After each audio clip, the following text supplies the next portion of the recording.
Content warning. This video deals with themes of self-harm. B'Elanna's in a shuttle above a planet, very above a planet in fact, some 300 kilometers. She wants to do a bit of skydiving, but don't worry because we're on the holodeck. They have safety protocols to make sure people don't die in them. Or would if B'Elanna didn't choose to disable them before jumping out. She doesn't get to complete the descent, ending the simulation after receiving a call from the bridge. The call's probably related to a probe we're launching, as Seven asks her about it in the corridor. B'Elanna's not feeling very engineery today though, and palms it off to Seven, saying she's unwell. And no, thank you, calling the doc won't be necessary.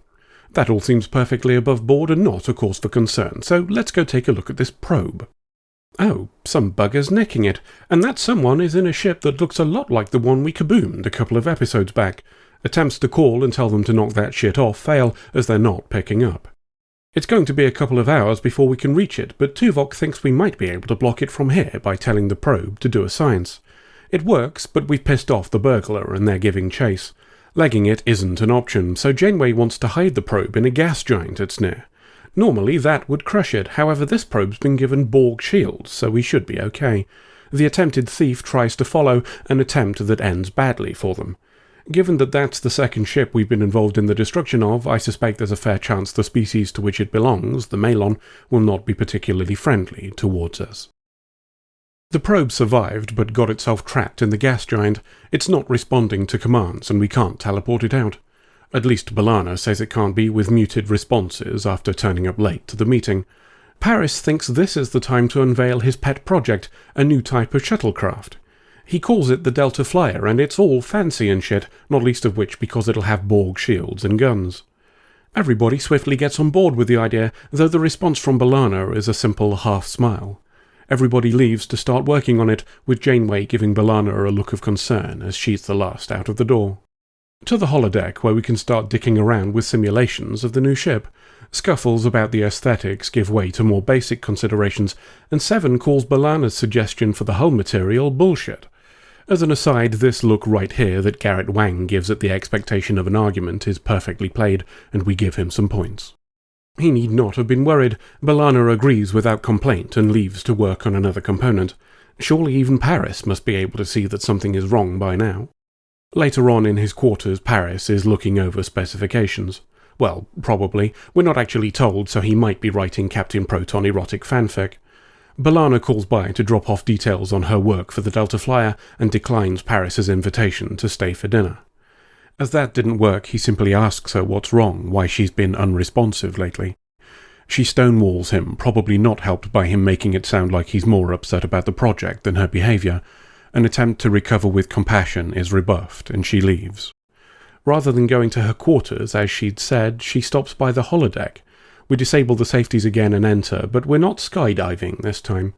This program has some cardigans in it, and she enjoys a bit of the old physical violence all over their faces. Given that this is the species she was fighting back in her Maquis days, and has since learned that the Maquis were wiped out by them, I suspect this was not a random choice. We've arrived at the gas giant our probe is trapped in. Unfortunately, so has a second Malon freighter. They give us a call and say they're going to take the probe as compensation for that other freighter getting kaboomed, apparently not caring that the kaboom was a result of them being shit at attempted larceny. Threats are traded before Janeway gets bored and just hangs up on the prick. They're awfully interested in just a single probe, and Chakotay suggests it might be that it's super advanced and will show them new places to pollute. While they debate the purpose of the attempted theft, B'Elanna's arriving back at her quarters. She's taken a few knocks from those holodeck characters and needs a bit of healing, but it seems this is not her first time and, using a gizmo that she's hidden under some towels, she starts treating herself. As she does, she catches a glimpse of herself in the mirror and seems to not care for what she sees. It prompts a trip to the mess hall for a chat with Neelix and a request of comfort food from her childhood. If this was an attempt to open up about whatever's affecting her, it fails. Neelix waits for her to explain after a little preamble, but it isn't forthcoming. She takes one bite of her food and says she needs to leave. Back up on the bridge, we're wondering why the Malon are hanging around without doing anything. The obvious answer comes from Tuvok. They're waiting for us to fetch the probe so they can nick it. How they intend to do that is unknown, but Janeway thinks they'd have called for reinforcements if they were going to just try attacking. Tangentially, we've previously shown in episode 1 of the season that a Malon freighter can outgun us, so the suggestion they'd need reinforcements seems misjudged. Maybe Seven has the answer. She calls us down to Astrometrics to take a look at some readings.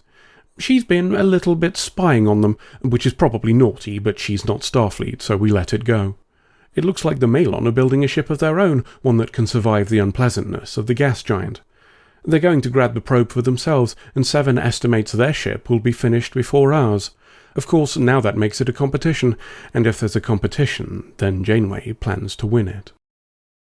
We've ramped up work on the Delta Flyer. We still have some structural issues, and Tuvok thinks this could result in a potential hull failure. Tangentially, while they're bickering, Tuvok mocks the physical controls that Paris has installed on the ship. While I rarely find myself in the position of defending Paris, I've got to admit that there's a lot more that can go wrong with a touchscreen than a physical button. B'Elanna leaves to go to the holodeck, saying she's going to run a test and see if the stress could cause a hull failure, as Tuvok predicts. Obviously, she's running it with the safeties off, and obviously things go pear-shaped. A bit of a flash and a shake cause her to bonk her head on a console, and she has a little nap. At the same time, the Malon freighter farts out a big old cloud of radiation. The captain calls to genuinely apologise honest, and also tell Janeway that he knows we're building a ship. His'll be done in a couple of days though, so we may as well just give up now. Guess we'll have to redouble our efforts, and Janeway tries to call B'Elanna. There's no response, what with the unconsciousness and all, so she sends Chakotay to see what's up. He's quick to realise that things are proper fucked, and even quicker to pause the program rather than try to drag her out. Fair play. She wakes in sickbay to discover that 12 hours have passed. She tries to get back to work, only for the doc to stop her. Janeway wants a word first, and he leaves so they can talk. While B'Elanna was being treated, the doc found evidence of pre-existing injuries, some of them from months ago. B'Elanna tries to shrug them off as job-related, but the only way she's getting this banged up is if her job is as a punching bag, and Janeway isn't buying it. And besides, whilst the doc hadn't treated her, some of the injuries had been treated, just not very well. Janeway also knows about her disabling the safety systems, and suspects it wasn't just for this flight simulation. She asks why, offering to help, but B'Elanna isn't forthcoming. Until she is, Janeway says she'll be staying here with the dog. An update on the Delta Flyer suggests we're nearly ready, but for that minor point of the hull imploding. We'll keep working on it, and with business out of the way, let's talk about B'Elanna. Paris says she's not mentioned any injuries to him, but has been distant of late. Janeway suspects the injuries are intentional, and left with no real alternative, and after asking the opinion of Paris, she agrees to Chakotay checking her holodeck programs. Time for a visit.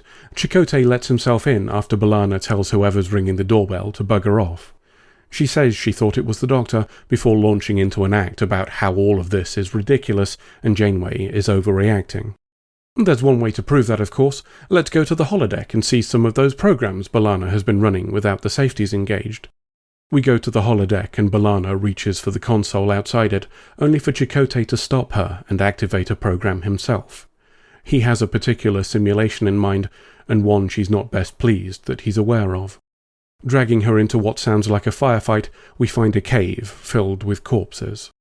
They're former Marquis colleagues, of course, and she ran this program the day after learning that the Marquis had been slaughtered.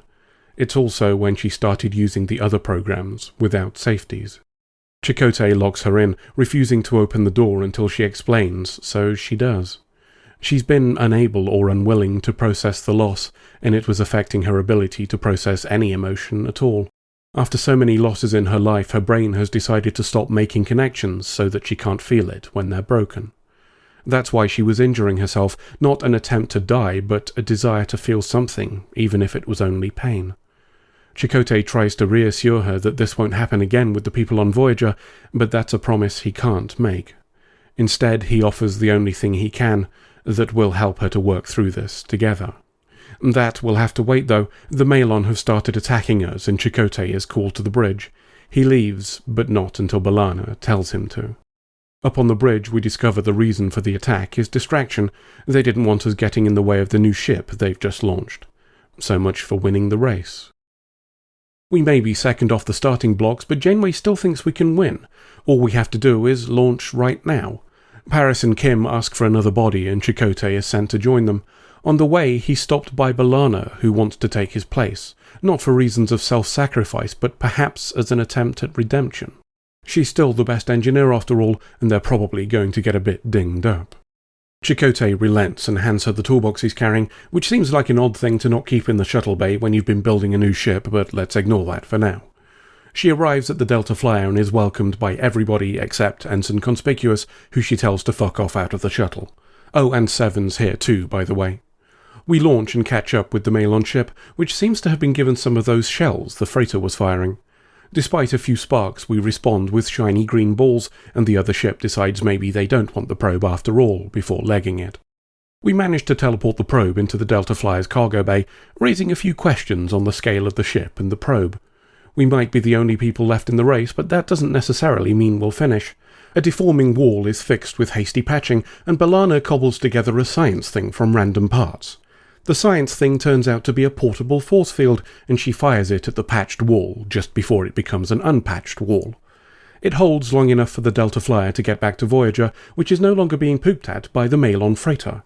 We're told they're busy trying to save their friends in the ship we damaged, causing Janeway and Chakotay to smile to themselves at the prospect that we might have just killed some people. A uniformed B'Elanna is walking down a corridor, so she must be back on duty.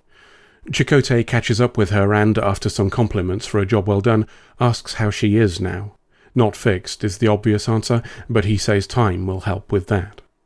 B'Elanna thanks him for the intervention in the holodeck and says she'll murder him if he does it again.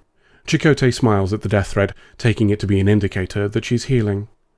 A trip to the mess hall and a mouthful of banana pancake finally provides the smile it failed to give her earlier as we fly away.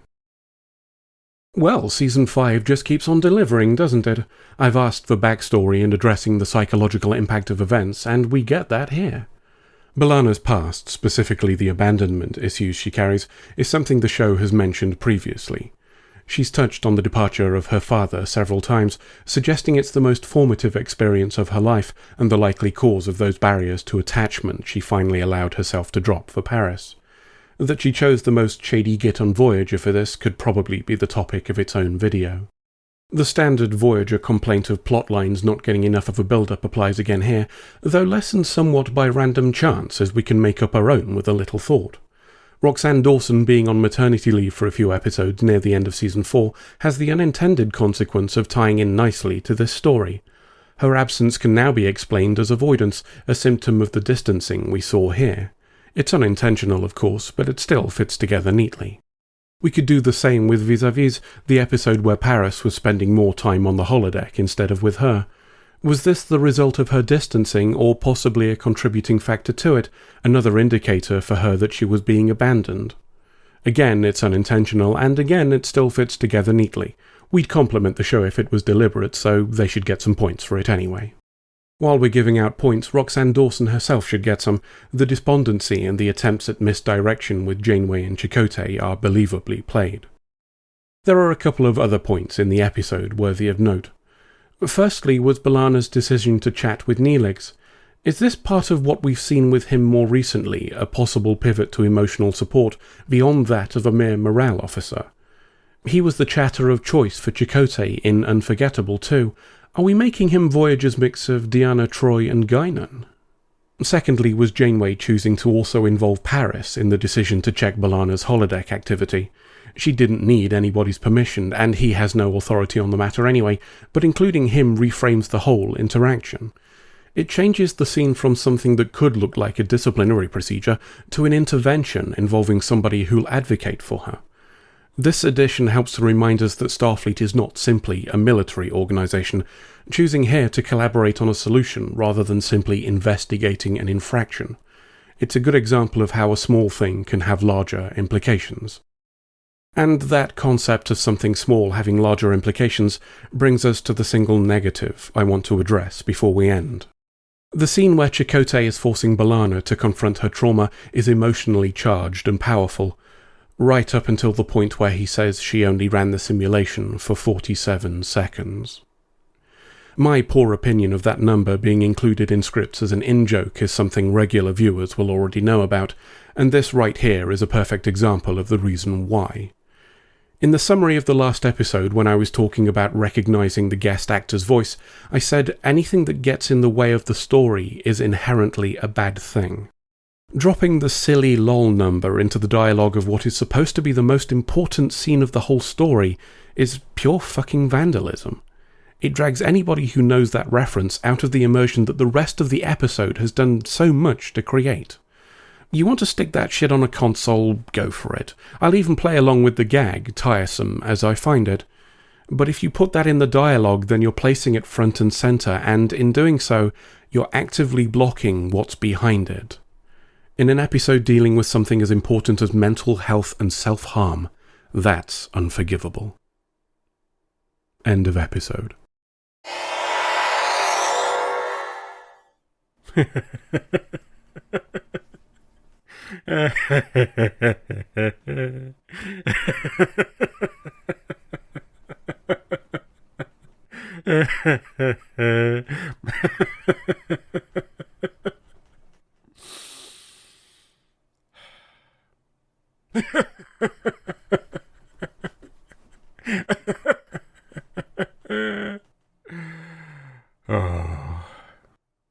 Oh dear. This isn't funny. It fucking is though. Woof.